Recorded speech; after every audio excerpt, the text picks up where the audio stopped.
ನಮಸ್ಕಾರ. ಎಸ್18 ವಾರ್ತೆಗಳಿಗೆ ಸ್ವಾಗತ. ನಾನು ಕವಿತಾ. ಮೊದಲಿಗೆ ಹೆಡ್ಲೈನ್ಸ್.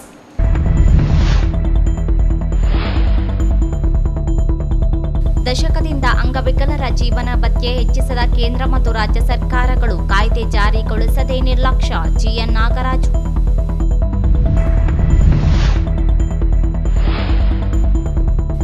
ಜಮಾಅತೆ ಇಸ್ಲಾಮಿ ಹಿಂದೂ ಮಹಿಳಾ ಘಟಕದಿಂದ ಸೆಪ್ಟೆಂಬರ್ 1ರಿಂದ 30ರವರೆಗೆ ನೈತಿಕತೆಯೇ ಸ್ವಾತಂತ್ರ್ಯ ಅಭಿಯಾನ. ಆಶಿಯಾ ಸುಲ್ತಾನ್.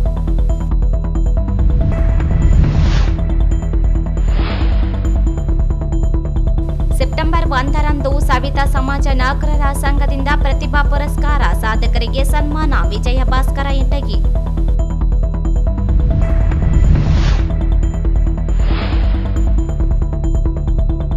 ಅಂಗವಿಕಲರ ವಿವಿಧ ಸಮಸ್ಯೆಗಳ ಪರಿಹಾರಕ್ಕೆ ಅಂಗವಿಕಲರ ಹಾಗೂ ಪಾಲಕರ ಒಕ್ಕೂಟದಿಂದ ಪ್ರತಿಭಟನಾ ರ್ಯಾಲಿ.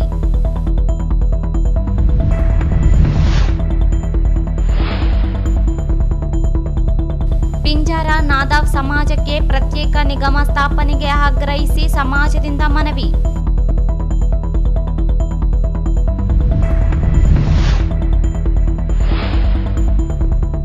ವಾರ್ಡ್ 13ರಲ್ಲಿ ಬಿಟಿ ರಸ್ತೆ ಕಾಮಗಾರಿ ಕಳಪೆ, ಅಧಿಕಾರಿಗಳ ವಿರುದ್ಧ ಕ್ರಮಕ್ಕೆ ಆಗ್ರಹಿಸಿ ಅಂಬೇಡ್ಕರ್ ಸೈನ್ಯ ಮನವಿ.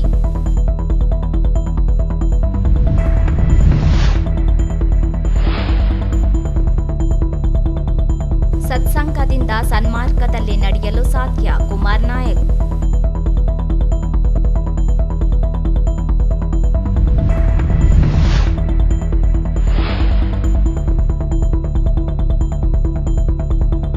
ಮಕ್ಕಳಲ್ಲಿ ಕ್ರೀಡಾ ಮನೋಭಾವ ಬೆಳೆಸಬೇಕು. ಆಯಿಷಾ ಸುಲ್ತಾನ್. ವಾರ್ತೆಗಳ ವಿವರ. ಕೇಂದ್ರ ಮತ್ತು ರಾಜ್ಯ ಸರ್ಕಾರಗಳು ರೂಪಿಸಿರುವ ಅಂಗವಿಕಲರ ಹಕ್ಕು ಕಾಯ್ದೆ 2016ರನ್ನು ಸಮರ್ಪಕ ಜಾರಿಗೊಳಿಸಿದ್ದರೂ ದಶಕದಿಂದ ಒಂದಿಗೆ ಜೀವನ ಭತ್ಯೆ ಪರಿಷ್ಕರಿಸದೆ ನಿರ್ಲಕ್ಷಿಸಿದೆ ಎಂದು ರಾಜ್ಯ ಅಂಗವಿಕಲರ ಹಾಗೂ ಪಾಲಕರ ಒಕ್ಕೂಟದ ರಾಜ್ಯಾಧ್ಯಕ್ಷ ಜಿಎನ್ ನಾಗರಾಜ್ ಅವರು ಆರೋಪಿಸಿದರು. ಅವರಿಂದು ಮಾಧ್ಯಮಗೋಷ್ಠಿ ಉದ್ದೇಶಿಸಿ ಮಾತನಾಡಿ 2013ರಿಂದ ಕೇಂದ್ರ ಸರ್ಕಾರ 300 ರೂಪಾಯಿ ನೀಡುತ್ತಿದೆ. 48 ಲಕ್ಷ ಕೋಟಿ ರೂಪಾಯಿ ಬಜೆಟ್ ಮಂಡಿಸುವ ಕೇಂದ್ರ ಸರ್ಕಾರ ಜೀವನ ಭತ್ಯೆ ಹೆಚ್ಚಿಸದೇ ಇರುವುದು ನಾಚಿಕೆಗೇಡಿನ ಸಂಗತಿ. ಬಜೆಟ್ನಲ್ಲಿ ಅಂಗವಿಕಲರಿಗೆ ಪಾಲು ಇಲ್ಲವೇ ಎಂದು ಪ್ರಶ್ನಿಸಿದರು. ರಾಜ್ಯ ಸರ್ಕಾರವು ಸಹಿತ 300ರಿಂದ 500 ರೂಪಾಯಿ ಹೆಚ್ಚಿಸಿದೆ. ಕೋವಿಡ್ ಕಾಲದಲ್ಲಿ ಎಲ್ಲರಿಗೂ ಆರ್ಥಿಕ ನೆರವು ನೀಡಿದ ಸರ್ಕಾರ ಅಂಗವಿಕಲರಿಗೆ ಯಾವ ನೆರವು ನೀಡಲಿಲ್ಲ. 2013ರಲ್ಲಿ ಸಿದ್ದರಾಮಯ್ಯ ನೇತೃತ್ವದ ಸರ್ಕಾರ 5,000 ಮಾಸಿಕ ವೇತನ ನೀಡುವುದಾಗಿ ಘೋಷಿಸಿತ್ತು. ಆದರೆ ನೀಡಿದ್ದು 100 ರೂಪಾಯಿ ಮಾತ್ರ. ಶುರುವಿನಲ್ಲಿ ಒಂದು ಇಂಟ್ರೊಡಕ್ಷನ್ ನಿಮಗೆ ಹೇಳೋದಾದರೆ, ಇದು ಕರ್ನಾಟಕ ರಾಜ್ಯದಾದ್ಯಂತ ಹರಡೋದಕ್ಕೆ ಪ್ರಯತ್ನ ಮಾಡ್ತಾ ಇರುವಂತಹ ಮತ್ತು 15 ಜಿಲ್ಲೆಗಳಲ್ಲಿ ಸುಮಾರು 40ಕ್ಕಿಂತ ಹೆಚ್ಚು ತಾಲೂಕುಗಳಲ್ಲಿ ಘಟಕಗಳನ್ನ ಹೊಂದಿರುವಂಥ ಪಂಚಾಯಿತಿ ಮಟ್ಟದಿಂದ ಶುರು ಮಾಡಿ ಹಳ್ಳಿಯಿಂದ ದಿಲ್ಲಿಯವರೆಗೆ ಅನ್ನುವಂಥ ಘೋಷಣೆ ಮೇಲೆ ಪಂಚಾಯಿತಿ ಮಟ್ಟದಿಂದ ಹಿಡಿದು ಅಖಿಲ ಭಾರತ ಮಟ್ಟದವರೆಗೂ ಕೂಡ ಒಂದು ಸಂಘಟನೆಯನ್ನು ಹೊಂದಿರುವಂಥ ಏಕಮಾತ್ರ ಸಂಘಟನೆ, ಅಂಗವಿಕಲ ಸಂಘಟನೆ. ಅಖಿಲ ಭಾರತ ಮಟ್ಟದಲ್ಲಿ ನಾವು NPRD ಅಂತ ಇರ್ಬೇಕು, national platform for rights of the disabled ಅಂತ ಹೇಳಿ ಒಂದನ್ನು ಮಾಡ್ಕೊಂಡಿದ್ವಿ. ನಮ್ಮ ಕರ್ನಾಟಕ ರಾಜ್ಯ ಕೂಡ ಸೇರಿ 4 ರಾಜ್ಯಗಳನ್ನು ಸೇರಿಸ್ಕೊಂಡು ಅಖಿಲ ಭಾರತ ಇದನ್ನು ಮಾಡಿದ್ವಿ. ಆ ರೀತಿ ಅಖಿಲ ಭಾರತ ಮಟ್ಟದಲ್ಲಿ ಮಾಡಿ ಅಲ್ಲಿಂದ ಹಿಡಿದು ಪಂಚಾಯಿತಿಯಿಂದ ಹಿಡಿದು ಅಲ್ಲಿವರೆಗೂ ಅಂತ ಈ ರೀತಿಯಾಗಿ ಹಳ್ಳಿಯಿಂದ ದಿಲ್ಲಿಯವರೆಗೆ ಅಂತ ಮಾಡ್ತೀವಿ. ಆ ರೀತಿಯಾದಂಥ ಒಂದು ಏಕೀಕೃತವಾದಂಥ ಅಂಗವಿಕಲರ ಸಂಘಟನೆ ಮತ್ತು ಚಳವಳಿ ಇದ್ದರೆ ಮಾತ್ರನೇ ಅಂಗವಿಕಲರ ಬೇಡಿಕೆಗಳು ನೀಡೋದಕ್ಕೆ ಸಾಧ್ಯ ಅನ್ನೋದು ನಮ್ಮ ಆಸೆ. ಪ್ರತಿ ಅಂಗವಿಕಲನಿಗೆ 10,000 ರೂಪಾಯಿ ಮಾಸಿಕ ವೇತನ ನಿಗದಿಗೊಳಿಸಬೇಕು. ಗ್ಯಾರಂಟಿ ಯೋಜನೆಗಳನ್ನು ಜಾರಿ ಮಾಡಿರುವ ರಾಜ್ಯ ಸರ್ಕಾರ ಮಹಿಳೆಯರಿಗೆ ಉಚಿತವಾಗಿ ಸಂಚರಿಸಲು ಅವಕಾಶ ನೀಡಿದೆ. ಆದರೆ ಅಂಗವಿಕಲರಿಗೆ ಮಾತ್ರ 100 ಕಿಲೋಮೀಟರ್ ಸೀಮಿತಗೊಳಿಸಿದೆ. ಘನತೆ ಜೀವನಕ್ಕೆ ಉದ್ಯೋಗದಲ್ಲಿ ಮೀಸಲಾತಿ ನೀಡುತ್ತಿಲ್ಲ. ಅಂಗವಿಕಲರ ಮಕ್ಕಳ ಶಿಕ್ಷಣಕ್ಕೂ ಯೋಜನೆ ರೂಪಿಸಿಲ್ಲ. ಕೃಷಿ, ತೋಟಗಾರಿಕೆ, ಅರಣ್ಯದಲ್ಲಿ ಕೆಲಸ ಮಾಡಲು ಅಂಗವಿಕಲರಿಗೆ ಅನೇಕ ಅವಕಾಶಗಳಿದ್ದರೂ ಮುಂದಾಗುತ್ತಿಲ್ಲ. ಉದ್ಯೋಗ ನೀಡಿದರೆ ಜೀವನ ಭತ್ಯೆ ನೀಡುವ ಅವಶ್ಯಕತೆ ಇಲ್ಲ. ಸರ್ಕಾರ ಉದ್ಯೋಗವೂ ನೀಡುತ್ತಿಲ್ಲ. ಗೌರವಯುತವಾದ ಜೀವನ ಭತ್ಯೆಯೂ ನೀಡುತ್ತಿಲ್ಲ. ಸರ್ಕಾರ ಘೋಷಿಸಿದಂತೆ ವಿವೇಚನಾ ನಿಧಿ ಅನುದಾನ ಮೀಸಲು ಯೋಜನೆಗಳಲ್ಲಿ ಅಂಗವಿಕಲರಿಗೆ ಆದ್ಯತೆ ವ್ಯವಸ್ಥೆಯನ್ನು ಮರೆತಿದೆ. ಸರ್ಕಾರಗಳು ಅಂಗವಿಕಲರ ಕಾಯ್ದೆಯಂತೆ ಅವಕಾಶ ಸೌಕರ್ಯ ಒದಗಿಸಲು ಆಗ್ರಹಿಸಿ ರಾಜ್ಯ ರಾಷ್ಟ್ರ ಮಟ್ಟದಲ್ಲಿ ಹೋರಾಟ ನಡೆಸಲಾಗುತ್ತದೆ ಎಂದರು. ಅಂಗವಿಕಲರಿಗೆ ಭಾರಿ ದೊಡ್ಡ ಪ್ರಮಾಣದ ಸಂಘಟನೆಗಳು ಈ ಮಧ್ಯದಲ್ಲಿ ಎದುರಾಗಿದ್ದಾವೆ. ಮತ್ತು ಭಾಳ ಪ್ರಮುಖವಾದಂಥ ಪ್ರಶ್ನೆ ಏನಂತಂದರೆ ಅವರಿಗೆ ಸಿಗುವಂಥ ಮಾಸಿಕ ಜೀವನ ಭತ್ಯೆ. ಅಂದರೆ ಇದು ಪೆನ್ಷನ್ ಅಂತ ಕರೆಯುತ್ತಲ್ಲ, ಅದನ್ನು ನಾವು ಮಾಸಿಕ ಜೀವನ ಭತ್ಯೆ ಅಂತ ಕರಿತೀವಿ. ಆ ಮಾಸಿಕ ಜೀವನ ಭತ್ಯೆ ಅನ್ನೋದೇನಿದೆ ಅದು ಅತ್ಯಂತ ಕನಿಷ್ಠ ಮಟ್ಟದಲ್ಲಿದೆ ಅನ್ನೋದು ನಿಮಗೆಲ್ಲರಿಗೂ ಕೂಡ ಗೊತ್ತಿರುವಂಥ ಸಂಖ್ಯೆ. 800 ರೂಪಾಯಿ ಮತ್ತು 1400 ರೂಪಾಯಿ ಹೀಗೆ ಎರಡು ಇದರಲ್ಲಿದೆ. ಆದರೆ ಇದರಲ್ಲಿ ಕೇಂದ್ರ ಸರ್ಕಾರ ಕೇವಲ 300 ರೂಪಾಯಿ ಕೊಡ್ತಾರೆ. ಯಾವಾಗಲಿಂದ 2013ರಿಂದ ಹಿಡಿದು 24ರವರೆಗೆ 1 ಪೈಸೆ ಇರಿಸಿ ಕೇವಲ 300 ರೂಪಾಯಿ ಒಂದು ತಿಂಗಳಿಗೆ. ಮತ್ತು ಆ ಮಧ್ಯದಲ್ಲಿ ಅವ್ರ ಬಜೆಟ್ ಎಷ್ಟು, ಕೇಂದ್ರದ ಬಜೆಟ್ ಎಷ್ಟು ಜಾಸ್ತಿ ಆಗಿದೆ ನೀವು ಸುಮ್ಮನೆ ಒಂದು ಇದು ಮಾಡಿಕೊಡಿ. ಆಗ 18 ಲಕ್ಷ ಕೋಟಿ ಇದ್ದರೆ ಈಗ 48 ಲಕ್ಷ ಕೋಟಿಗಿಂತ ಜಾಸ್ತಿ ಇದೆ. 48.5 ಲಕ್ಷ ಕೋಟಿ ಬಜೆಟ್ ಇದೆ ಕೇಂದ್ರ ಸರ್ಕಾರ.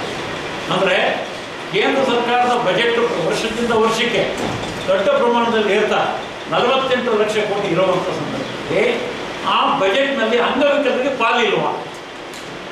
ಅಂಗವಿಕಲರಿಗೆ ಎಷ್ಟು ಪಾಲು ಕೊಡ್ತಾ ಇದ್ದೀವಿ ಅನ್ನೋದು ನಮ್ಮ ಪ್ರಶ್ನೆ. ಮತ್ತು ಅದರ ಈ ರೀತಿ ಅಂಗವಿಕಲರಿಗೆ ಅತಿ ದೊಡ್ಡ ಪ್ರಮಾಣದ ಅನ್ಯಾಯವನ್ನು ಕೇಂದ್ರ ಸರ್ಕಾರ ಮಾಡ್ತಾ ಇದೆ. ಈ ರೀತಿ ಪೆನ್ಷನ್ ಯಾವುದೇ ರೀತಿ ಜಾಸ್ತಿ ಮಾಡದೇನೆ 11 ವರ್ಷಗಳ ಕಾಲ ನಿರಂತರವಾಗಿ 300 ರೂಪಾಯಿ ಮಾತ್ರ ಇಟ್ಕೊಳ್ಳೋಕ್ಕೆ ಕೇಂದ್ರ ಸರ್ಕಾರಕ್ಕೆ ನಾಚಿಕೆ ಆಗೋದಿಲ್ವಾ ಅಂತಕ್ಕಂಥ ನಮಗೆ ಒಂದು ಪ್ರಶ್ನೆಯನ್ನು ನಾವು ಕೇಳಕ್ಕೆ ಬಯಸ್ತೀವಿ. ಮತ್ತು ರಾಜ್ಯ ಸರ್ಕಾರದ ಪ್ರಶ್ನೆ ಏನು? ರಾಜ್ಯ ಸರ್ಕಾರನೂ ಕೂಡ ಇವರು ಕೂಡ 300 ರೂಪಾಯಿ ಕೊಡ್ತಾ ಇದ್ರು. ಜಿಲ್ಲಾಧಿಕಾರಿಗಳು ತಿಂಗಳಿಗೊಮ್ಮೆ ಅಂಗವಿಕಲರ ಸಮಸ್ಯೆಗಳನ್ನು ಸಹ ನಡೆಸುತ್ತಿಲ್ಲ, ಯೋಜನೆಗಳ ಜಾರಿಯಾಗುತ್ತಿಲ್ಲ ಎಂದರು. ಈ ಸಂದರ್ಭದಲ್ಲಿ ರಾಜ್ಯ ಉಪಾಧ್ಯಕ್ಷ ಕರಿಯಪ್ಪ ಚೊಳ್ಳಿ, ಜಿಲ್ಲಾಧ್ಯಕ್ಷ ಹೊನ್ನಪ್ಪ ಗೂಳಪ್ಪನವರ್ ಸೇರಿದಂತೆ ಅನೇಕರಿದ್ದರು. ಜಮಾಅತೆ ಇಸ್ಲಾಮಿ ಹಿಂದ್ ಸಂಘಟನೆಯಿಂದ ರಾಜ್ಯಾದ್ಯಂತ ನೈತಿಕತೆಗೆ ಸ್ವಾತಂತ್ರ್ಯ ವಿಷಯವಾಗಿ ರಾಷ್ಟ್ರವ್ಯಾಪಿ ಅಭಿಯಾನ ಸೆಪ್ಟೆಂಬರ್ 1ರಿಂದ 30ರವರೆಗೆ ನಡೆಯಲಿದೆ ಎಂದು ಅಭಿಯಾನದ ಸಂಚಾಲಕಿ ಅಶೀಮಾ ಸುಲ್ತಾನ್ ಅವರು ಹೇಳಿದರು.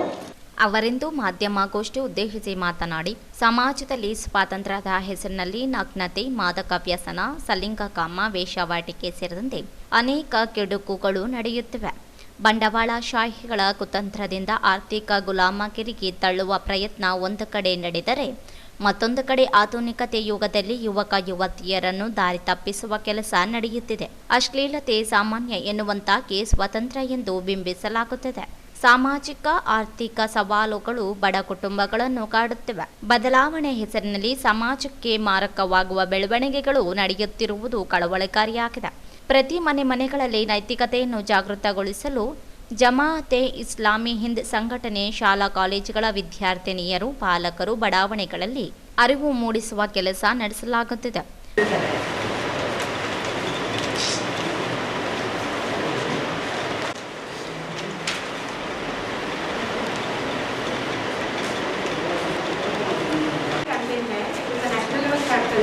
और इसका प्रोग्राम ऑल ओवर इंडिया हम लोग चलाएंगे और ये कॉमन है सब इंसानों के लिए, कंप्लीट ह्यूमैनिटी, क्योंकि आज मॉरल्स की सबको ज़रूरत है और वेस्टर्न कल्चर का जो इफेक्ट हमारे समाज पर हुआ है उसकी वजह से बहुत सारा डिस्टर्बेंस, डिजास्टर पैदा हो रहा है, स्पेशली यंगर जनरेशन में. तो इसके लिए हमारा प्रोग्राम भी वैसा ही है. हम नेशनल लेवल पर भी प्रोग्राम्स कर रहे हैं, स्टेट लेवल्स पर भी और लोकल लेवल पर भी प्रोग्राम कर रहे हैं. अभी जैसे कि आपको थोड़ा सा इंट्रोडक्शन मिला कि हम इंस्टीट्यूशंस में जाएंगे, जैसे एकेडमिक इंस्टीट्यूशंस हैं और NGOs हैं, पॉलिटिकल इंस्टीट्यूशंस हैं, तो ऐसी जगह पे हम अवेयरनेस पैदा करेंगे. उसके अलावा हम सोशल मीडिया का इस्तेमाल करेंगे और उसके थ्रू हम अपना मैसेज ವಿಚಾರಗೋಷ್ಠಿಗಳು, ಜಾಗೃತಿ ಸಭೆಗಳನ್ನು ನಡೆಸಲಾಗುತ್ತದೆ. ಎಲ್ಲ ಸಮುದಾಯ ಜನರು ನೈತಿಕತೆ, ಸ್ವಾತಂತ್ರ್ಯ ಅರಿವು ಪಡೆಯಬೇಕಿದೆ ಎಂದರು. ಹುಮಾರೆ ಸಾಹೇಬ ಮಾತನಾಡಿ, ರಾಷ್ಟ್ರವ್ಯಾಪ್ತಿ ನಡೆಯಲಿರುವ ನೈತಿಕತೆ ಸ್ವಾತಂತ್ರ್ಯ ಅಭಿಯಾನದ ಅಂಗವಾಗಿ ಸಾಮಾಜಿಕ ಜಾಲತಾಣಗಳಲ್ಲಿಯೂ ಜಾಗೃತಿ ಮೂಡಿಸುವ ಕೆಲಸ ಮಹಿಳಾ ಘಟಕದಿಂದ ನಿರ್ವಹಿಸಲಾಗುತ್ತದೆ. ಉಪನ್ಯಾಸ, ಲೇಖನಗಳು, ವಿಚಾರಗೋಷ್ಠಿಗಳ ಮೂಲಕ ಜಾಗೃತಿ ಮೂಡಿಸಲಾಗುತ್ತದೆ ಎಂದರು. किसी भी चीज़ को बैंडेज करके हम रफा दफा नहीं कर सकते, फिनिश नहीं कर सकते किसी भी मैटर को. आज जो हाई अलर्ट सोसाइटी में जिस ब्रूटल अंदाज में, हीनियस अंदाज में मोहिता का रेट हमारे सामने आया, लेटेस्ट है, निर्भया के बाद ये बहुत ज़्यादा हाईलाइट हुआ है. तो ये चीज़ें बता रही है कि सोसाइटी में कितनी खराब मेंटालिटी के इंसान जी रहे हैं. जानवरों से भी नीच, दरिंदों से भी नीच जो है उनकी मेंटालिटी माइंडसेट हो गया है. तो यहाँ बैंडेज वर्क नहीं चलेगा, हमको ग्रास रूट लेवल पर जाना होगा, माइंडसेट को चेंज करना होगा. हाँ, औरत के लिए इज्जत पैदा करनी होगी माहौल के अंदर. तो उस ग्रास रूट लेवल पर जाने के लिए हम सारे लोगों को एड्रेस करेंगे. अब जैसे हमारे नॉन मुस्लिम ब्रदर्स हैं, हम इशू को उठाएंगे उनके पास, इसके क्या क्या साइड इफेक्ट्स हैं वेस्टर्न कल्चर को अपनाने के. फ्रीडम जो जिसका गलत माने हमने ले लिया है, और my life my choice, my body my choice का जो जनरेशन ने नारा इजाद किया है, तो इसकी वजह से कितना मिसलीड हो रही है जनरेशन, जिसकी वजह से ऐसे दरिंदा टाइप के लोग जो है हमारी सोसाइटी में पैदा हो रहे हैं.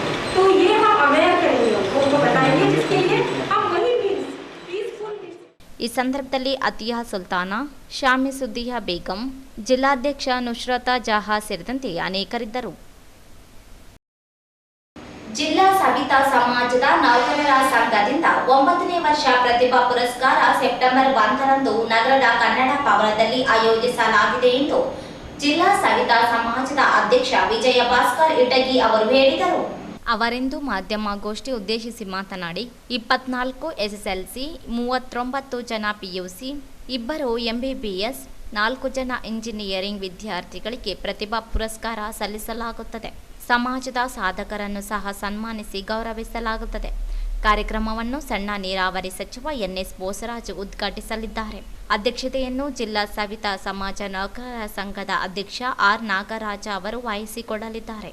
ಮುಖ್ಯ ಅತಿಥಿಗಳಾಗಿ ಶಾಸಕ ಡಾಕ್ಟರ್ ಶಿವರಾಜ್ ಪಾಟೀಲ್, ವಿಧಾನ ಪರಿಷತ್ ಸದಸ್ಯ ಎ ವಸಂತಕುಮಾರ್, ನಗರಸಭೆ ನೂತನ ಅಧ್ಯಕ್ಷ ನರಸಮ್ಮ ನರಸಿಂಹಲು ಮಾಡಿಗಿರಿ, ಉಪಾಧ್ಯಕ್ಷ ಸಾಜಿದ್ ಸಮೀರ್, ಹಿಂದುಳಿದ ಜಾತಿಗಳ ಒಕ್ಕೂಟದ ಅಧ್ಯಕ್ಷ ಕೆ ಶಾಂತಪ್ಪ, ಬೆಂಗಳೂರಿನ ಸ್ವಾಮಿ ವಿವೇಕಾನಂದ ಗ್ರೂಪ್ ಆಫ್ ಇನ್ಸ್ಟಿಟ್ಯೂಟ್ನ ಅಧ್ಯಕ್ಷ ಡಾಕ್ಟರ್ ವಿಷ್ಣುಕುಮಾರ, ಜಿಲ್ಲಾ ಸವಿತಾ ಸಮಾಜ ಅಧ್ಯಕ್ಷ ವಿಜಯ ಭಾಸ್ಕರ ಇಟಗಿ, ಎಸ್ಆರ್ಎಸ್ ಮಹಿಳಾ ಕಾಲೇಜಿನ ನಿವೃತ್ತ ಪ್ರಾಚಾರ್ಯ ಸತ್ಯನಾರಾಯಣ, ನಗರಸಭೆ ನಾಮನಿರ್ದೇಶಿತ ಸದಸ್ಯ ವೆಲ್ಲೂರು ವೆಂಕಟೇಶ, ಸವಿತಾ ಸಮಾಜ ಮಹಿಳಾ ಘಟಕದ ಅಧ್ಯಕ್ಷೆ ಗಾಯತ್ರಿ ಜಿಂದಪ್ಪ ಆಗಮಿಸಲಿದ್ದಾರೆ ಎಂದರು. ಒಂದು ಕಾರ್ಯಕ್ರಮಕ್ಕೆ ಮುಖ್ಯ ಅತಿಥಿಗಳಾಗಿ ನಮ್ಮ ಡಾಕ್ಟರ್ ಶಿವರಾಜ್ ಭಟ್ರು, ಬೆಳಗುವಿಯ ಶಾಸಕರು, ಅದೇ ರೀತಿಯಾಗಿ ನೂತನವಾಗಿ ವಿಧಾನ ಪರಿಷತ್ ಸದಸ್ಯರಾಗಿರುವಂಥ ಸನ್ಮಾನ್ಯ ಶ್ರೀ ಎ ವಸಂತಕುಮಾರ್ ಸಾಹೇಬರು ಕೂಡ ಬರಲಿದ್ದಾರೆ. ಅದೇ ರೀತಿಯಾಗಿ ನಿನ್ನೆ ತಾನೇ ನೂತನವಾಗಿ ಆಯ್ಕೆಯಾಗಿರುವಂಥ ನಗರಸಭೆಯ ಅಧ್ಯಕ್ಷರಾಗಿರುವಂಥ ನರಸಮ್ಮ ನರಸಿಂಹ ಮಾಲಿಗಿರಿಯವರು, ಅದೇ ರೀತಿಯಾಗಿ ಸಾಜಿದ್ ಸಮೀರ್ ಅವರು ಕೂಡ ಉಪಾಧ್ಯಕ್ಷ ನಗರಸಭೆ ನೂತನ ಅವರು ಕೂಡ ಈ ಕಾರ್ಯಕ್ರಮದಲ್ಲಿ ಬರಲಿದ್ದಾರೆ. ಇದಲ್ಲದೆ ನಮ್ಮ ಸಮಾಜದ ವಿಷ್ಣುಕುಮಾರ್ ಅಂತೇಳಿ ನಮ್ಮ ಸಮಾಜದವರು ಬೆಂಗಳೂರಿನ ಒಂದು Swami Vivekananda group of institute ಅಂತೇಳಿ ಒಂದು ಇನ್ಸ್ಟಿಟ್ಯೂಟ್ ಮಾಡಿಕೊಂಡು ಅದರಲ್ಲಿ ಅನೇಕ B.Pharma, M.Pharma, ಫಾರ್ಮಸಿ, ನರ್ಸಿಂಗ್ ಇನ್ಸ್ಟಿಟ್ಯೂಟ್ಗಳನ್ನು ನಡೆಸ್ತಾ ಇದ್ದಾರೆ. ಅವರು ನಮ್ಮ ಸಮಾಜ ವಿದ್ಯಾರ್ಥಿಗಳು ಇದೇದಾದಂಥ ಆಸಕ್ತಿಯನ್ನು ವಹಿಸಿ ಅವರು ಶೈಕ್ಷಣಿಕವಾಗಿ ಮುಂದೆ ಬರಬೇಕು ಅನ್ನೋ ದೃಷ್ಟಿಯಿಂದ ಅವರ ಚಿಂತನೆ. ಅವರು ಕೂಡ ಈ ಒಂದು ಕಾರ್ಯಕ್ರಮಕ್ಕೆ ಮುಖ್ಯ ಅತಿಥಿಗಳಾಗಿ ಬರೋದಿದ್ದಾರೆ. ಅದೇ ರೀತಿಯಾಗಿ ಜಿಲ್ಲಾಧ್ಯಕ್ಷ ನಾನು ವಿಜಯ ಭಾಸ್ಕರ್ ಇಟಗಿ ಇರ್ತೀನಿ. ಅದೇ ರೀತಿಯಾಗಿ ಶ್ರೀ ಸತ್ಯನಾರಾಯಣ ಸರ್ ರಾಯಚೂರು ನಗರದ ಖ್ಯಾತ ಮಹಿಳಾ ಕಾಲೇಜಾಗಿರುವಂಥ SSL ನಿವೃತ್ತ ಪ್ರಿನ್ಸಿಪಲ್ ಆಗಿದ್ದು ಅವರು ಕೂಡ ಒಂದು ಕಾರ್ಯಕ್ರಮದಲ್ಲಿ ಇದ್ದಾರೆ.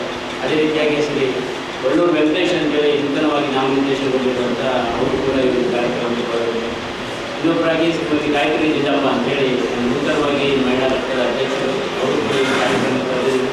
ಮಹಿಳಾ ಸೆಕ್ರೆಟರಿ ಅವರು ಮಾಡಬೇಕು ದೃಷ್ಟಿಯಿಂದ ಅವರನ್ನು ಪ್ರೋತ್ಸಾಹಿಸಬೇಕು ಅಂತೇಳಿ ಅದೇ ಮಾಡ್ತಿರ್ತೇನೆ. ಅದೇ ರೀತಿಯಾಗಿ ನಮ್ಮ ಹಿಂದುಳಿದ ಜಾತಿಗಳ ಒಕ್ಕೂಟದ ಕ್ರಿಯಾಶೀಲ ಅಧ್ಯಕ್ಷರಾಗಿರುವಂಥ ಶ್ರೀ ಶಾಂತಪ್ಪ ಸರ್ ಅವರು ಕೂಡ ಈ ಒಂದು ಕಾರ್ಯಕ್ರಮಕ್ಕೆ ಬರ್ತಾ ಇದ್ದಾರೆ.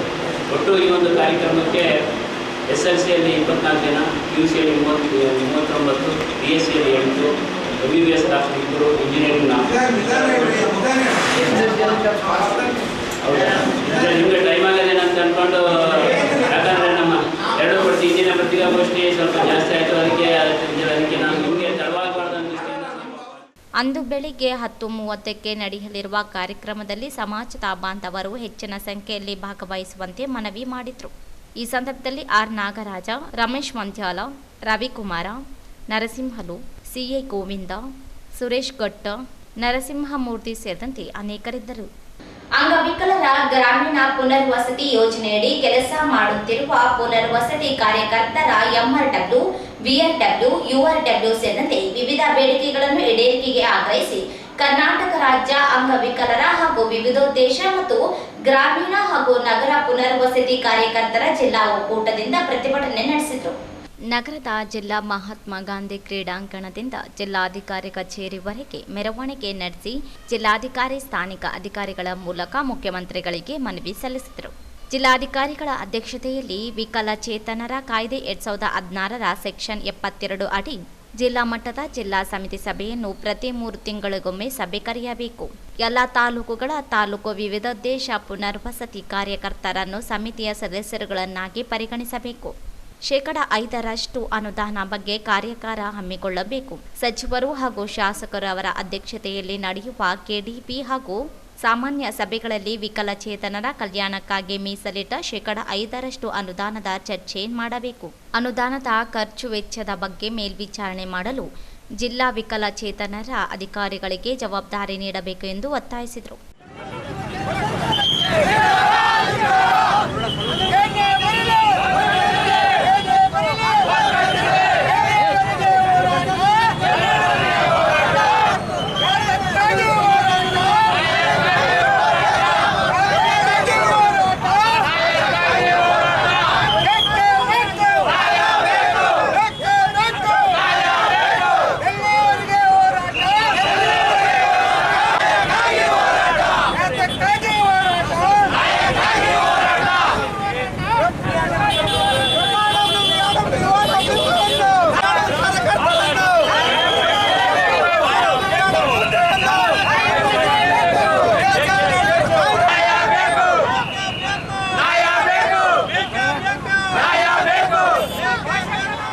ಪಂಚಾಯತ್ ರಾಜ್ ಇಲಾಖೆ ವ್ಯಾಪ್ತಿ ಬರುವ ಜಿಲ್ಲಾ ಪಂಚಾಯತ್, ತಾಲೂಕು ಪಂಚಾಯತ್, ಗ್ರಾಮ ಪಂಚಾಯತ್ ಅನುದಾನದಲ್ಲಿ ವಿಕಲಚೇತನರ ಕಲ್ಯಾಣಕ್ಕಾಗಿ ಮೀಸಲಿಟ್ಟ 5% ಅನುದಾನದಲ್ಲಿ ವಿಕಲಚೇತನ ಫಲಾನುಭವಿಗಳಿಗೆ ವೈಯಕ್ತಿಕ ಸೌಲಭ್ಯಗಳನ್ನು ನೀಡಬೇಕು. 5% ಮೀಸಲಿಟ್ಟ ಅನುದಾನದಲ್ಲಿ ತಾಲೂಕು ಪಂಚಾಯತ್ನಲ್ಲಿ ಕಾರ್ಯನಿರ್ವಹಿಸುತ್ತಿರುವ ಎಂಆರ್ಡಬ್ಲ್ಯೂ ರವರಿಗೆ ಹಾಗೂ ಗ್ರಾಮ ಪಂಚಾಯತ್ಗಳಲ್ಲಿ ಕೆಲಸ ಮಾಡುವ ವಿಆರ್ಡಬ್ಲ್ಯೂ ರವರಿಗೆ ಮತ್ತು ನಗರಸಭೆ, ಪುರಸಭೆ, ಪಂಚಾಯಿತಿಗಳಲ್ಲಿ ಕೆಲಸ ಮಾಡುವ ಯುಆರ್ಡಬ್ಲ್ಯೂ ರವರಿಗೆ ಮಾಸಿಕವಾಗಿ ಪ್ರಯಾಣ ಭತ್ಯೆ ಹಾಗೂ ಲೇಖನ ಸಾಮಗ್ರಿಗಳ ವೆಚ್ಚ ನೀಡಬೇಕು ಎಂದು ಮನವಿ ಮಾಡಿದರು.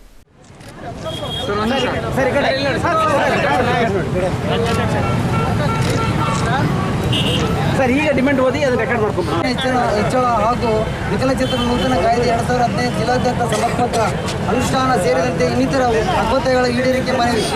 ಮೇಲ್ಕಳಿಸಿದ ವಿಷಯಕ್ಕೆ ಸಂಬಂಧಿಸಿದಂತೆ ನಾವು ಕರ್ನಾಟಕ ರಾಜ್ಯ ಅಂಗವಿಕಲರ ಪಾಲಕರ ಒಕ್ಕೂಟ ಜಿಲ್ಲಾ ಸಮಿತಿ ರಾಯಚೂರು ವತಿಯಿಂದ ತಮ್ಮಲ್ಲಿ ಮನವಿ ಮಾಡಿಕೊಳ್ಳುವುದೇನೆಂದರೆ, ವಿಕಲಚೇತನರ ನೂತನ ಕಾಯ್ದೆ 2016 ಜಾರಿಗೆ ಬಂದು ಇಲ್ಲಿಯವರೆಗೆ 7 ವರ್ಷ ಗತಿಸಿದರೂ ಕಾಯ್ದೆ ಸಂಪೂರ್ಣ ಅನುಷ್ಠಾನವಾಗಿಲ್ಲ.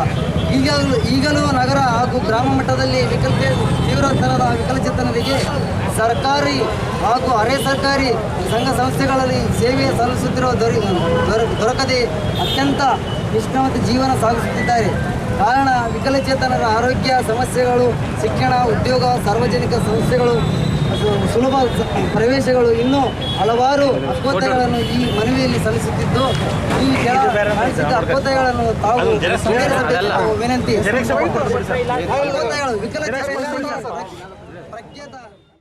ಈ ಸಂದರ್ಭದಲ್ಲಿ ರಾಜ್ಯಾಧ್ಯಕ್ಷ ಜಿಎನ್ ನಾಗರಾಜು, ರಾಜ್ಯ ಉಪಾಧ್ಯಕ್ಷ ಕರಿಯಪ್ಪ ಅಚ್ಚೋಳಿ, ಜಿಲ್ಲಾಧ್ಯಕ್ಷ ಶೇಖರಪ್ಪ ಮುರ್ಕಿಗುಡ್ಡ, ಗೌರವಾಧ್ಯಕ್ಷೆ ಸಂಗಮ್ಮ ನರಕಲದಿನ್ನಿ, ಉಪಾಧ್ಯಕ್ಷ ಮಲ್ಲಪ್ಪ ಗಲಗ, ರಾಜಶೇಖರ ಕಟ್ಲಟ್ಕೂರ್, ಮಲ್ಲೇಶ ಹಿರಾಪುರ, ಬಸವರಾಜ ಗೋರೆಬಾಳ, ಸಂತೋಷ್ ಕುಮಾರ್ ಈರೇ ಸೇರಿದಂತೆ ಅನೇಕರಿದ್ದರು. ಪಿಂಜಾರ ನಾದಾಫ್ ಪ್ರತ್ಯೇಕ ಅಭಿವೃದ್ಧಿ ನಿಗಮ ಮಂಡಳಿ ಸ್ಥಾಪಿಸಬೇಕು ಎಂದು ಅಖಿಲ ಕರ್ನಾಟಕ ಪಿಂಜಾರ್ ನಾದಾಫ್ ಮನ್ಸೂರಿ ಹಕ್ಕುಗಳ ಸಂಘದ ವತಿಯಿಂದ ಜಿಲ್ಲಾಧಿಕಾರಿ ಕಚೇರಿ ಸ್ಥಾನಿಕ ಅಧಿಕಾರಿಗಳ ಮೂಲಕ ಮುಖ್ಯಮಂತ್ರಿಗಳಿಗೆ ಮನವಿ ಸಲ್ಲಿಸಿದರು. ರಾಜ್ಯದಲ್ಲಿ ಸುಮಾರು 30ರಿಂದ 35 ಲಕ್ಷಗಳ ಜನಸಂಖ್ಯೆ ಹೊಂದಿರುವ ನಾದಾಫ್ ಪಿಂಜಾರ ಜನಾಂಗವು ಸಾಮಾಜಿಕ, ಶೈಕ್ಷಣಿಕ, ಸಾಂಸ್ಕೃತಿಕ, ಔದ್ಯೋಗಿಕ, ರಾಜಕೀಯ ಹಾಗೂ ಹಲವಾರು ರಂಗಗಳಲ್ಲಿ ಹಿಂದುಳಿದ ಮತ್ತು ಕಡು ಬಡತನದ ನೆರಳಲ್ಲಿ ಕಷ್ಟಕರ ಜೀವನವನ್ನು ನಡೆಸುತ್ತಿರುವ ಶೋಷಿತ ಸಮಾಜವಾಗಿದೆ. ಹಿಂದುಳಿದ ಪ್ರವರ್ಗ 1ರಲ್ಲಿ ಬರ್ತಿದ್ದು, ಆದರೆ ಸರ್ಕಾರದ ಯಾವುದೇ ಯೋಜನೆಗಳು ಜನಾಂಗಕ್ಕೆ ತಲುಪಿರುವುದಿಲ್ಲ ಮತ್ತು ಹಲವು ವರ್ಷಗಳಿಂದ ಜನಾಂಗದ ಪ್ರತ್ಯೇಕ ಅಭಿವೃದ್ಧಿ ನಿಗಮ ಮಂಡಳಿ ಸ್ಥಾಪಿಸಬೇಕೆಂದು ಹೋರಾಟ ನಡೆಸಲಾಗಿದೆ. ಹಿಂದಿನ ಬಿಜೆಪಿ ಸರ್ಕಾರ ಪಿಂಜಾರ, ನಾದಾಫ್ ಹಾಗೂ ಇತರೆ 13 ಜಾತಿಗಳ ಅಭಿವೃದ್ಧಿ ನಿಗಮ ಸ್ಥಾಪಿಸಿ ಘೋಷಿಸಿದರು. ಆದರೆ ಈಗಿರುವ ಕಾಂಗ್ರೆಸ್ ಸರ್ಕಾರ ಇದುವರೆಗೆ ಯಾವುದೇ ಅನುದಾನ ಬಿಡುಗಡೆ ಮಾಡಿಲ್ಲ ಎಂದು ದೂರಿದರು.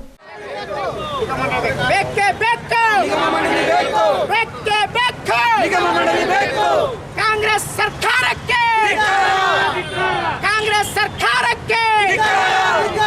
ನಾದಾಫ್ ಸಮಾಜಕ್ಕೆ ಬೇಕೇ ಬೇಕು ನಿಗಮ ಮಂಡಳಿ, ಬೇಕೇ ಬೇಕು ಬೇಕೇ ಬೇಕು ಬೇಕೇ ಬೇಕು ಕಾಂಗ್ರೆಸ್ ಪಕ್ಷಕ್ಕೆ.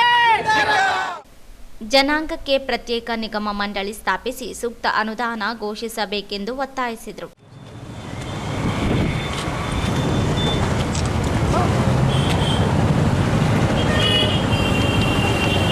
ಮನವಿ ಪತ್ರ ಸಲ್ಲಿಸಿದ್ದೇವೆ. ವಿಷಯ ಏನಪ್ಪಾ ಅಂತಂದ್ರೆ ಇಷ್ಟೇ, ಇವತ್ತು ನಮ್ಮ ಅತಿ ಹಿಂದುಳಿದಂಥ ಸಮಾಜ, ಅಲೆಮಾರಿ ಸಮಾಜ ಆಗಿರುವಂಥ ನಮ್ಮ ನದಾಫ್ ಸಮಾಜಕ್ಕೆ ಇವತ್ತು ಸನ್ಮಾನ್ಯ ಸಿದ್ದರಾಮಯ್ಯ ಮುಖ್ಯಮಂತ್ರಿ ಅವರು 60 ವರ್ಷದಿಂದ ಕಾಂಗ್ರೆಸ್ ಪಕ್ಷಕ್ಕೆ ಮತ ಕೇಳಿ ಬಂದಿದ್ದೀವಿ. ಆದರೆ ಇವತ್ತು ಒಂದು ನಿಗಮ ಮಂಡಳಿ ಮಾಡ್ತಾ ಇಲ್ಲ ನಮ್ಮ ಸಮಾಜಕ್ಕೆ. ನಮ್ಮ ಹಿರಿಯರು ಪೂರ್ವಜರಿಂದ ಹೋರಾಟ ಮಾಡ್ತಾ ಬಂದಿದ್ದೀವಿ. ಹಾಗಾಗಿ ಕೂಡಲೇ ಸನ್ಮಾನ್ಯ ಸಿದ್ದರಾಮಯ್ಯ ಸಾಹೇಬರು ನಮ್ಮ ಅಳಲನ್ನು ಆಲಿಸಿ ಕೂಡಲೇ ನಿಗಮ ಮಂಡಳಿಯನ್ನು ಆದೇಶಿಸಿ ಮತ್ತು ಆ ನಿಗಮ ಮಂಡಳಿಗೆ ಅನುದಾನ ಬೇಕಾದಂಥ ಅನುದಾನ ನೀಡಬೇಕಂತೇಳಿ ಈ ಮೂಲಕ ನಮ್ಮ ಎಲ್ಲ ರಾಯಚೂರು ಜಿಲ್ಲಾ ನದಾಫ್ ಸಮಾಜದಿಂದ ಒತ್ತಾಯಿಸ್ತಾ ಇದ್ದೇವೆ. ಅಕಸ್ಮಾತ್ ಏನಾದರೆ ಒಂದು ವಾರ. ಈ ಸಂದರ್ಭದಲ್ಲಿ ರಾಜ್ಯಾಧ್ಯಕ್ಷ ಇಮ್ರಾನ್ ಬಡೇಸಾಬ್, ರಾಜ್ ಮಹಮ್ಮದ್, ಯಾಕೂಬ್ ಶಾಲಂ ಸಾಬ್ ಮೆಂಬರ್, ಜಮೀರ್ ಯಾಪಲದಿನ್ನಿ, ಶಾಲಂ ಸಾಬ್ ಬೇಲ್ದರ್, ಮಹಾರಫಿ ಕಲ್ಮಾಲ್, ಹುಸೇನ್ ಬಾರಾ, ಮೌಲಾ, NTR, ನಜೀರ್ ಅಹಮದ್, ಮೊಹಮ್ಮದ್ ರಫಿ, ಹುಸೇನ್ ಬಾಷಾ ರಾಂಪುರ್, ಮೆಹಬೂಬ್, ಮೊಹಮ್ಮದ್ ಅಸ್ಲಾಂ, ರಫಿ ಭಾಯಿ ಸೇರಿದಂತೆ ಅನೇಕರಿದ್ದರು. ನಗರದ ಸತ್ಯನಾಥ ಕಾಲೋನಿ ವಾರ್ಡ್ ನಂಬರ್ 13ರಲ್ಲಿ ಬಿಟಿ ಡಾಂಬರೀಕರಣ ರಸ್ತೆ ಬಿಲ್ ತಡೆ ಹಿಡಿದು ಸಂಬಂಧಿಸಿದ ಜೆಇ ಮತ್ತು ಎಇ ಹಾಗೂ ಇಇ ಮುಂಬಡ್ತಿಯನ್ನು ತಡೆ ಹಿಡಿಯಬೇಕು ಎಂದು ಒತ್ತಾಯಿಸಿ ಅಖಿಲ ಭಾರತ ಡಾಕ್ಟರ್ BR ಅಂಬೇಡ್ಕರ್ ಸೈನ್ಯ ವತಿಯಿಂದ ಜಿಲ್ಲಾಧಿಕಾರಿ ಸ್ಥಾನಿಕ ಅಧಿಕಾರಿಗಳಿಗೆ ಮನವಿ ಸಲ್ಲಿಸಿದರು. ಬಿಟಿ ಡಾಂಬರೀಕರಣ ರಸ್ತೆ ಕಾಮಗಾರಿಯು ತೀರಾ ಕಳಪೆ ಮಟ್ಟದಿಂದ ಕೂಡಿದೆ. ಕಾಮಗಾರಿ ಚುನಾವಣೆಯ ನೀತಿ ಸಂಹಿತೆ ಜಾರಿ ಅವಧಿಯಲ್ಲಿ ತರಾತುರಿಯಲ್ಲಿ ಮಾಡಲಾಗಿದೆ. ಸಂಬಂಧಿಸಿದ ಜೆಇ ಕಾಮಗಾರಿ ಪರಿಶೀಲಿಸಿಲ್ಲ. ಕಚೇರಿಯಲ್ಲಿ ಕುಳಿತು ಬಿಲ್ ಪಾವತಿಸಲು ವರದಿ ಸಲ್ಲಿಸಿದ್ದಾರೆ. ಅಧಿಕಾರಿಗಳು ಗುತ್ತಿಗೆದಾರರ ಜೊತೆ ಶಾಮೀಲಾಗಿ ಕಮಿಷನ್ ಪಡೆದುಕೊಂಡಿದ್ದಾರೆ ಎಂದು ದೂರಿದರು.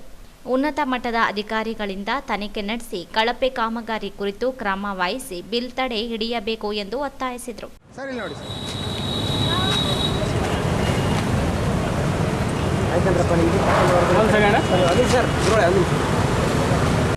ಮೇಲ್ಕಾಣಿಸಿದ ವಿಷಯಕ್ಕೆ ಹಾಗೂ ಉಲ್ಲೇಖ ಸಂಬಂಧಿಸಿದಂತೆ ಅಖಿಲ ಭಾರತ ಡಾಕ್ಟರ್ BR ಅಂಬೇಡ್ಕರ್ ಸೈನ್ಯ ವಿಭಾಗೀಯ ಸಮಿತಿ ಇದ್ದು ತಮ್ಮಲ್ಲಿ ವಿನಂತಿಸಿಕೊಳ್ಳುವುದೇನೆಂದರೆ, ರಾಯಚೂರು ನಗರದ ಸತ್ಯನಾಥ ಕಾಲೋನಿಯಲ್ಲಿ ವಾರ್ಡ್ ನಂಬರ್ 13ರಲ್ಲಿ ಕೈಗೊಂಡಿರುವ ಬಿಟಿ ಡಾಂಬರೀಕರಣ ರಸ್ತೆ ಕಾಮಗಾರಿಯು ತೀರಾ ಕಳಪೆ ಮಟ್ಟದಿಂದ ಮಾಡಿರುತ್ತಾರೆ. ಈ ಕಾಮಗಾರಿಯನ್ನು ಚುನಾವಣೆಯ ನೀತಿಯ ಸಹಿತ ಜಾರಿ ಅವಧಿಯಲ್ಲಿ ಈ ಕಾಮಗಾರಿಯನ್ನು ಅವರು ತಮ್ಮ ಮನಸ್ಸಿಗೆ ಬಂದಂತೆ ಮಾಡಿರುತ್ತಾರೆ. ಸಂಬಂಧಿಸಿದ ಜೆಇ ಅವರು ಹಾಗೂ ಈ ಕಾಮಗಾರಿಯನ್ನು ವೀಕ್ಷಿಸುವುದಿಲ್ಲ. ಇವರು ಕಚೇರಿಯಲ್ಲಿ ಕುಳಿತು ಬಿಲ್ ಪಾವತಿಯಾಗಲು ವರದಿ ಸಲ್ಲಿಸಿರುತ್ತಾರೆ. ಇದರಿಂದ ಸರ್ಕಾರದ ಹಣ ಲೂಟಿ ಮಾಡಿ ಭಾರಿ ಭ್ರಷ್ಟಾಚಾರವೆಸಗಿದ್ದಾರೆ ಮತ್ತು ಗುತ್ತೇದಾರರ ಜೊತೆ ಶಾಮೀಲಾಗಿ ಇಂತಿಷ್ಟು ಅಂತ ಕಮಿಷನ್ ನಿಗದಿಪಡಿಸಿಕೊಂಡು ಭಾರಿ ಮೊತ್ತದ ಸರ್ಕಾರಿ ಹಣವನ್ನು ಲೂಟಿ ಮಾಡಿರುತ್ತಾರೆ. ಸದರಿ ಕಾಮಗಾರಿಯನ್ನು ಅಂದಾಜು ಪತ್ರಿಕೆಯ ಪ್ರಕಾರ ಮಾಡಿರುವುದಿಲ್ಲ. ಇದನ್ನು ಉನ್ನತ ಮಟ್ಟದ ಅಧಿಕಾರಿಗಳಿಂದ ತನಿಖೆಗೊಳಿಸಬೇಕೆಂದು ಈಗಾಗಲೇ ಉಲ್ಲೇಖದನ್ವಯ ದೂರು. ಈ ಸಂದರ್ಭದಲ್ಲಿ ವಿಭಾಗೀಯ ಅಧ್ಯಕ್ಷ ಹನುಮಂತ, ಸತ್ಯಸಾಬ್, ವೆಂಕಟೇಶ್, ಜಲಾಲ್, ಅನ್ವರ್, ಉರುಕುಂದ, ಪ್ರಭಾಕರ್ ಸೇರಿದಂತೆ ಅನೇಕರಿದ್ದರು. ಇತ್ತೀಚಿನ ಒತ್ತಡ ದಿನಗಳಲ್ಲಿ ಮನೋರಂಜನೆಗಾಗಿ ಸುಖಭೋಗಗಳಿಗಾಗಿ ಹಣ ಗಳಿಸುವ ಕಡೆ ಹೆಚ್ಚಿನ ಒಲವು ತೋರಿಸುತ್ತಿರುವ ಇತ್ತೀಚಿನ ದಿನಗಳಲ್ಲಿ ಎಲ್ಲರೂ ಒತ್ತಡ ಜೀವನದಲ್ಲಿ ಸಾಗಿಸುತ್ತಿದ್ದಾರೆ. ಆದರೆ ವರ್ಷದಲ್ಲಿ ಕನಿಷ್ಠ 1 ತಿಂಗಳಾದರೂ ಇಂತಹ ಸತ್ಸಂಗಗಳಲ್ಲಿ, ಪುರಾಣ ಪ್ರವಚನಗಳಲ್ಲಿ ಭಾಗವಹಿಸಿ ಅಧ್ಯಾತ್ಮದ ಕಡೆ ಒಲವು ತೋರಿಸಿದಾಗ ಜೀವನ ನೆಮ್ಮದಿ ಸಂತೋಷದೊಂದಿಗೆ ಸನ್ಮಾರ್ಗದಲ್ಲಿ ನಡೆಯಲು ಸಾಧ್ಯವಾಗುತ್ತದೆ ಎಂದು ಅಭಿನವ ರಾಚೋಟಿ ಶಿವಾಚಾರ್ಯ ಮಹಾಸ್ವಾಮಿಗಳು ಹೇಳಿದರು. ಇತ್ತೀಚಿನ ಒತ್ತಡ ದಿನಗಳಲ್ಲಿ ಮನೋರಂಜನೆಗಾಗಿ ಸುಖಭೋಗಗಳಿಗಾಗಿ ಹಣ ಗಳಿಸುವ ಕಡೆ ಹೆಚ್ಚಿನ ಒಲವು ತೋರಿಸುತ್ತಿರುವ ಇತ್ತೀಚಿನ ದಿನಗಳಲ್ಲಿ ಎಲ್ಲರೂ ಒತ್ತಡ ಜೀವನದಲ್ಲಿ ಸಾಗಿಸುತ್ತಿದ್ದಾರೆ. ಆದರೆ ವರ್ಷದಲ್ಲಿ ಕನಿಷ್ಠ 1 ತಿಂಗಳಾದರೂ ಇಂತಹ ಸತ್ಸಂಗಗಳಲ್ಲಿ ಪುರಾಣ ಪ್ರವಚನಗಳಲ್ಲಿ ಭಾಗವಹಿಸಿ ಅಧ್ಯಾತ್ಮದ ಕಡೆ ಒಲವು ತೋರಿಸಿದಾಗ ಜೀವನ ನೆಮ್ಮದಿ ಸಂತೋಷದೊಂದಿಗೆ ಸನ್ಮಾರ್ಗದಲ್ಲಿ ನಡೆಯಲು ಸಾಧ್ಯವಾಗುತ್ತದೆ ಎಂದು ಕುಮಾರ್ ನಾಯಕ್ ಅವರು ಹೇಳಿದರು. ಅವರಿಂದು ಗುರುವಾರ ಸಂಜೆ 7:30 ಶಟಸ್ಥಲ ಬ್ರಹ್ಮ ಅಭಿನವ ರಾಚೋಟಿ ಶಿವಾಚಾರ್ಯ ಮಹಾಸ್ವಾಮಿಗಳು ಸೋಮವಾರಪೇಟೆ ಹಿರೇಮಠ ಇವರ ದಿವ್ಯ ಸಾನ್ನಿಧ್ಯದಲ್ಲಿ ಶ್ರಾವಣದ ಅಂಗವಾಗಿ ನಡೆದ ಪುರಾಣದಲ್ಲಿ ಭಾಗವಹಿಸಿ ಶ್ರೀಗಳಿಂದ ಶ್ರೀ ಗುರು ರಕ್ಷೆ ಸ್ವೀಕರಿಸಿ ನೂತನವಾಗಿ ಆಯ್ಕೆಗೊಂಡ ಲೋಕಸಭಾ ಸದಸ್ಯರಾದ ಜಿ. ಕುಮಾರ್ ನಾಯಕ್ ಅವರು ಮಾತನಾಡಿದರು. ನಾನು ಸಹ ಶಾಲಾ ಮತ್ತು ಕಾಲೇಜು ಜೀವನದಲ್ಲಿ ಇಂಥದ್ದೇ ಮಠದಲ್ಲಿ ರಾಮಕೃಷ್ಣ ಆಶ್ರಮದ ಸಾನ್ನಿಧ್ಯದಲ್ಲಿ ಬೆಳೆದಿದ್ದೇನೆ. ಯಾರು ಮಠ ಮಾನ್ಯಗಳ ಸನ್ಮಾರ್ಗದಲ್ಲಿ ಬೆಳೆಯುತ್ತಾರೋ ಅವರು ಉತ್ತಮ ನಾಗರಿಕರಾಗಿ ಹೊರಬರಲು ಸಾಧ್ಯ ಎಂದು ಹೇಳಿದರು. ಇಂತಹ ಮಠ ಮಾನ್ಯಗಳು ಇರುವುದರಿಂದ ಜನರು ಉತ್ತಮ ನಾಗರಿಕರಾಗಿ ಜೀವನ ಸಾಗಿಸುತ್ತಿದ್ದಾರೆ ಎಂದು ಹೇಳಿದರು.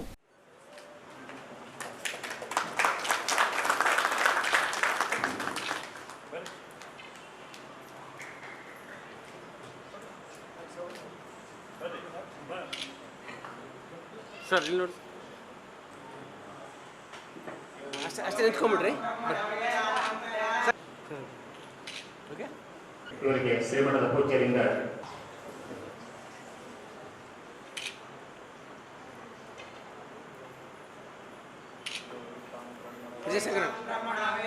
ಬರೀ ಹತ್ರ ಬರೀ ಸಂಸದಲ್ಲಿ ಶ್ರೀಮಠದ ಪೂಜ್ಯರಿಗೆ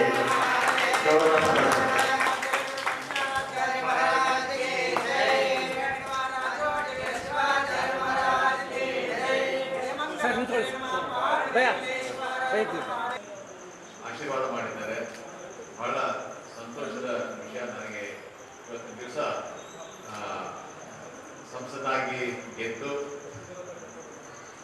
ಯಾವ ರೀತಿ ನನ್ನ ಜವಾಬ್ದಾರಿಯನ್ನು ನಾನು ನಿಭಾಯಿಸಬೇಕು ಅಂತೇಳಿ 5 ವರ್ಷಗಳ ಕಾಲ ಯಾವ ರೀತಿ ನಿಭಾಯಿಸಬೇಕು ಅಂತ ಹೇಳಿ ಒಂದು ರೀತಿಯ ಜಿಜ್ಞಾಸೆ, ಒಂದು ರೀತಿಯ ಒಂದು ಯೋಚನೆ ಇದ್ದಂಥ ಸಂದರ್ಭದಲ್ಲಿ ಮಹತ್ತರವಾದಂಥ ಒಂದು ಬಲ ಬಂದಂಥ ಒಂದು ನನಗೆ ಒಂದು ಆಶ್ವಾಸನೆ ತುಂಬಿದಂತೆ ನನಗೆ ಆಗ್ತಾ ಇದೆ. ಬೆಳಗ್ಗೆಯಿಂದಲೂ ಈ ರೀತಿಯ ಒಂದು ಸಾನ್ನಿಧ್ಯ ದೊರೆತಿದ್ದು, ಒಂದು ಆಶೀರ್ವಾದ ಸಿಕ್ಕಿದ್ದು ನಾನು ಪುಣ್ಯ ವಹಿಸ್ತೇನೆ ಅಂತ ತಿಳ್ಕೊಂಡಿದ್ದೇನೆ. ರಾಯಚೂರಿನಷ್ಟು ಪುರಾತನವಾದಂಥ ಈ ಒಂದು ಶ್ರೀಮಠದಲ್ಲಿ ಸತ್ಸಂಗ ನಡೀತಾನೆ ಇರ್ತದೆ. ಸುತ್ತಮುತ್ತಲ ಎಲ್ಲ ಜನರಿಗೆ ಒಂದು ರೀತಿಯ ಪಾರಮಾರ್ಥಿಕ ವಿಷಯವನ್ನು ಹಂಚಿಕೊಳ್ತಾ ಶಾಂತಿ ಮತ್ತು ಮನಸ್ಸಿಗೆ ನೆಮ್ಮದಿಯನ್ನು ಕೊಡುವಂಥ ಒಂದು ತಾಣವಾಗಿರುವಂಥದ್ದು ನಮ್ಮೆಲ್ಲರಿಗೂ ತಿಳಿದಂಥ ವಿಷಯ. ಇದೇ ರೀತಿ ಶ್ರೀಮಠದ ಚಟುವಟಿಕೆಗಳು ಸದಾಕಾಲ ರಾಯಚೂರಿನ ರಕ್ಷೆಗೆ ಇರಲಿ ಅಂತೇಳಿ ನಾನು ಹಾರೈಸ್ತೇನೆ. ಮತ್ತು ಮಠದ ಶ್ರೇಯೋಭಿವೃದ್ಧಿಗೆ ಭಗವಂತ ಯಾವತ್ತೂ ನಮ್ಮ ಜೊತೆ ಇರ್ತಾನೆ ಅಂತೇಳಿ ನಾನು ತಿಳ್ಕೊಂಡಿದ್ದೇನೆ. ನಾವು ಕೂಡ ಕೈಲಾದಷ್ಟು ಸಹಕಾರವನ್ನು ನಾನು ಹಾಗೂ ಆತ್ಮೀಯ ಶ್ರೀಯುತ ಸಮೀರವರು ಒಟ್ಟಿಗೆ ಮಾಡ್ತೀವಿ ಅಂತ ಹೇಳಿ ಸಾರ್ವಜನಿಕರ ಪ್ರತಿನಿಧಿಗಳಾಗಿ ನಾನು ಈ ಸಂದರ್ಭದಲ್ಲಿ ಶ್ರೀಮಠದಲ್ಲಿ ಹೇಳಲಿಕ್ಕೆ ಬಯಸ್ತಾ ಇದ್ದೇನೆ.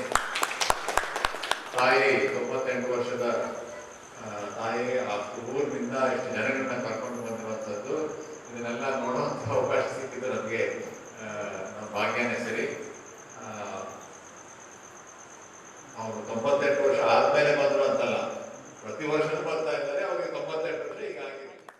ನಂತರ ಇನ್ನೋರ್ವ ಮುಖ್ಯ ಅತಿಥಿಗಳಾಗಿ ಆಗಮಿಸಿದ ನಗರಸಭೆ ಸದಸ್ಯರಾದ ಹಾಗೂ ನೂತನವಾಗಿ ಉಪಾಧ್ಯಕ್ಷರಾಗಿ ಆಯ್ಕೆಯಾದ ಸಾಜಿದ್ ಸಮೀರ್ ಅವರು ಮಾತನಾಡಿ, ನಮ್ಮ ಬಡಾವಣೆ ಜೊತೆಗೆ ಜಿಲ್ಲೆ ರಾಯಚೂರು ಭಾಗದ ನಾಗರಿಕರು ಕುಂದುಕೊರತೆಗಳಿಗೆ ಸ್ಪಂದಿಸಿ ಉತ್ತಮ ಸೇವೆ ಮಾಡುತ್ತೇನೆ ಹಾಗೂ ಮೊದಲಿನಿಂದಲೂ ನಾನು ಈ ಸೋಮವಾರಪೇಟೆ ಹಿರೇಮಠದ ಶಿಷ್ಯನಾಗಿ ಸೇವಕನಾಗಿ ಬೆಳೆದಿದ್ದೇನೆ. ಶ್ರೀಮಠದ ಗುರುಗಳ ಮತ್ತು ರಾಯಚೂರು ಜನತೆಯ ಆಶೀರ್ವಾದವೇ ನನ್ನನ್ನು ಇಂತಹ ಸೇವೆ ಸಲ್ಲಿಸಲು ಅನುಕೂಲ ಮಾಡಿಕೊಟ್ಟಿದ್ದಾರೆ ಎಂದು ಹೇಳಿದರು. ಮಟ್ಟಿಗೆ ಬಂದು ಕಾಲ 5 ವರ್ಷ ಆಯಿತು. ಯಾವತ್ತು ತಾತವರು ನಮ್ಮ ಜೊತೆಗೆ ಇದ್ದಾರ, ನಮ್ಗೆ ಆಶೀರ್ವಾದ ಮಾಡ್ತಾರ. ನಾನು ಅವರಿಗೆ ಕೋಟಿ ಕೋಟಿ ಧನ್ಯವಾದ ಹೇಳ್ತೀನಿ. ಇದೇ ಥರ ಯಾವತ್ತು ಮರಲಾರದು ನಾನು ಈ ಮಟ್ಟಿಗೆ ನನ್ನ ಕಡೆಯಿಂದ ಏನು ಹೆಲ್ಪ್ ಆಗ್ತದ, ಅವ್ರು ಏನು ನಮ್ಗೆ ಮಾರ್ಗದರ್ಶನ ಅವೆಲ್ಲ ಮಾಡ್ಕೊಂಡು ಹೋಗ್ತೀನಿ ಅಂತ ಹೇಳುತ್ತಾ ಧನ್ಯವಾದ ಹೇಳ್ತೀನಿ. ಮತ್ತೆ ನಾವು ಜಿ ಕುಮಾರ್ ನಾಯಕ್ ಸಾಬ್ ಬಂದರ, ಅವ್ರಿಗೂ ನಮ್ಮ ವಾರ್ಡ್ ಪರವಾಗಿ ಸ್ವಾಗತ ಮಾಡ್ತೀನಿ.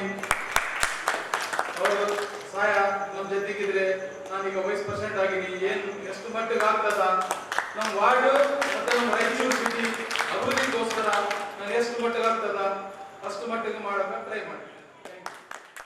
ಈ ಸಂದರ್ಭದಲ್ಲಿ ಮಲ್ಲಿಕಾರ್ಜುನ ದೋತರಬಂಡಿ, ಬಾಬುರಾವ್ ಶೇಗುಣಸಿ, ಗಿರಿಜಾ ಶಂಕರ್, ಗದ್ವಾಲ್ ನರಸಣ್ಣ, ಷಣ್ಮುಖಪ್ಪ ಸಾಹುಕರ್, ಶಿವರಾಜ್ ಗದ್ವಾಲ್ ವೆಂಕಟಾಪುರ, ಶಿವಕುಮಾರ್ ಹಾಗೂ ಹರ್ಷವರ್ಧನ್ ಅಂತರಗಂಗೆ ಇನ್ನಿತರ ಶ್ರೀಮಠದ ಭಕ್ತರು ಉಪಸ್ಥಿತರಿದ್ದರು. ಆರಂಭದಲ್ಲಿ ಶ್ರೀಮಠದ ಭಕ್ತವೃಂದದಿಂದ ವೇದಘೋಷದೊಂದಿಗೆ ಕಾರ್ಯಕ್ರಮ ಪ್ರಾರಂಭಗೊಂಡಿತು. ಎಎಸ್ ಪಾಟೀಲ್ ರವರು ಸರ್ವರಿಗೂ ಸ್ವಾಗತಿಸಿ ಪ್ರಾಸ್ತಾವಿಕವಾಗಿ ಶ್ರೀಮಠದ ಬಗ್ಗೆ ಹೇಳಿದರು. ಅತ್ನೂರು ಗ್ರಾಮದಿಂದ ಸೋಮವಾರಪೇಟೆ ಹಿರೇಮಠದ ಭಕ್ತಳಾದ 95ನೇ ವರ್ಷದ ವೃದ್ಧೆ ಗುರುಗಳ ಆಶೀರ್ವಾದ ಪಡೆಯಲು ಸುಮಾರು 30 ಜನರನ್ನು ಕರೆದುಕೊಂಡು ಬಂದು ಆಶೀರ್ವಾದ ಪಡೆದುಕೊಂಡರು. ಈ ಸಂದರ್ಭದಲ್ಲಿ ಶ್ರೀಮಠದ ಸಕಲ ಭಕ್ತರು ಉಪಸ್ಥಿತರಿದ್ದು ಕಾರ್ಯಕ್ರಮ ಯಶಸ್ವಿಗೊಳಿಸಿದರು. ನಗರದ ಕರ್ನಾಟಕ ವೆಲ್ಫೇರ್ ಟ್ರಸ್ಟ್ ಶಿಕ್ಷಣ ಸಂಸ್ಥೆಯಲ್ಲಿ PBSK CBSE ಶಾಲೆಯಲ್ಲಿ ರಾಷ್ಟ್ರೀಯ ಕ್ರೀಡಾ ದಿನಾಚರಣೆ ಆಚರಿಸಲಾಯಿತು. ನಿನ್ನೆ ಮೇಜರ್ ಧ್ಯಾನ್ ಚಂದ್ ರವರ ಜನ್ಮದಿನದ ನಿಮಿತ್ತ ರಾಷ್ಟ್ರೀಯ ಕ್ರೀಡಾ ದಿನ ಆಚರಿಸಲಾಯಿತು. ಶಾಲೆಯ ಪ್ರಾಂಶುಪಾಲರಾದ ಶ್ರೀಮತಿ ಅಶಿಯಾ ಸುಲ್ತಾನ್ ಕಾರ್ಯಕ್ರಮವನ್ನು ಉದ್ದೇಶಿಸಿ ಮಾತನಾಡಿ, ಮಕ್ಕಳಿಗೆ ಮೇಜರ್ ಧ್ಯಾನ್ ಚಂದ್ ರವರು ಒಬ್ಬ ಭಾರತೀಯ ಫೀಲ್ಡ್ ಹಾಕಿ ಆಟಗಾರರಾಗಿದ್ದರು. ಇವರನ್ನು ಅನೇಕರು ಇತಿಹಾಸದಲ್ಲಿ ಶ್ರೇಷ್ಠ ಫೀಲ್ಡ್ ಹಾಕಿ ಆಟಗಾರ ಎಂದು ಪರಿಗಣಿಸಿದ್ದಾರೆ. ಇವರ ಬಗ್ಗೆ ಎಲ್ಲ ಮಕ್ಕಳು ತಿಳಿದುಕೊಳ್ಳಬೇಕು ಎಂದು ಹೇಳಿದರು. ಕಾರ್ಯಕ್ರಮದ ನಿರೂಪಣೆಯನ್ನು ಆಶಿಯಾ ಅವರು ನಿರ್ವಹಿಸಿದರು. 10ನೇ ತರಗತಿ ವಿದ್ಯಾರ್ಥಿ ವೆಂಕಟೇಶ್ ಕುಲಕರ್ಣಿ ರಾಷ್ಟ್ರೀಯ ಕ್ರೀಡಾ ದಿನಾಚರಣೆ ಅಂಗವಾಗಿ ಮಾತನಾಡಿದರು. ಆಶೀಶ್ ವಿದ್ಯಾರ್ಥಿಯು ಧ್ಯಾನ್ ಚಂದ್ ರವರ ಸಾಧನೆ ಬಗ್ಗೆ ತಿಳಿಸಿದರು. ದೈಹಿಕ ನಿರ್ದೇಶಕರಾದ BS ರೆಡ್ಡಿ ಹಾಗೂ ಎಲ್ಲ ಮಕ್ಕಳು ಮತ್ತು ಶಿಕ್ಷಕ ವೃಂದದವರು ಪಾಲ್ಗೊಂಡಿದ್ದರು. ಕೊನೆಯಲ್ಲಿ ಮತ್ತೊಮ್ಮೆ ಹೆಡ್ಲೈನ್ಸ್.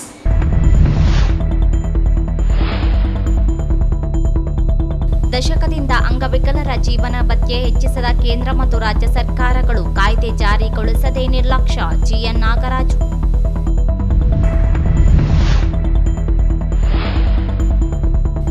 ಜಮಾಅತೆ ಇಸ್ಲಾಮಿ ಹಿಂದೂ ಮಹಿಳಾ ಘಟಕದಿಂದ ಸೆಪ್ಟೆಂಬರ್ 1ರಿಂದ 30ರವರೆಗೆ ನೈತಿಕತೆಯೇ ಸ್ವಾತಂತ್ರ್ಯ ಅಭಿಯಾನ.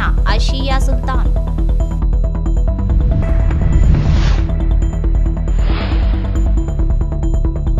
ಸೆಪ್ಟೆಂಬರ್ 1ರಂದು ಸವಿತಾ ಸಮಾಜ ನೌಕರರ ಸಂಘದಿಂದ ಪ್ರತಿಭಾ ಪುರಸ್ಕಾರ, ಸಾಧಕರಿಗೆ ಸನ್ಮಾನ. ವಿಜಯ ಭಾಸ್ಕರ ಇಂಟಗಿ.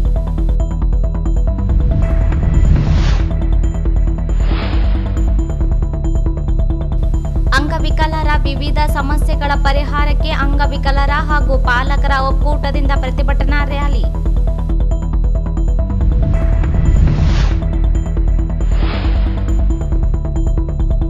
ಪಿಂಜಾರ ನಾದಾವ್ ಸಮಾಜಕ್ಕೆ ಪ್ರತ್ಯೇಕ ನಿಗಮ ಸ್ಥಾಪನೆಗೆ ಆಗ್ರಹಿಸಿ ಸಮಾಜದಿಂದ ಮನವಿ.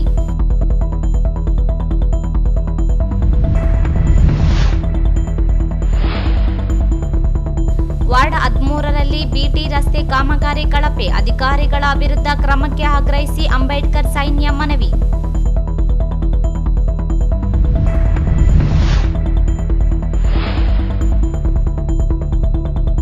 ಸತ್ಸಂಗದಿಂದ ಸನ್ಮಾರ್ಗದಲ್ಲಿ ನಡೆಯಲು ಸಾಧ್ಯ. ಕುಮಾರ್ ನಾಯಕ್.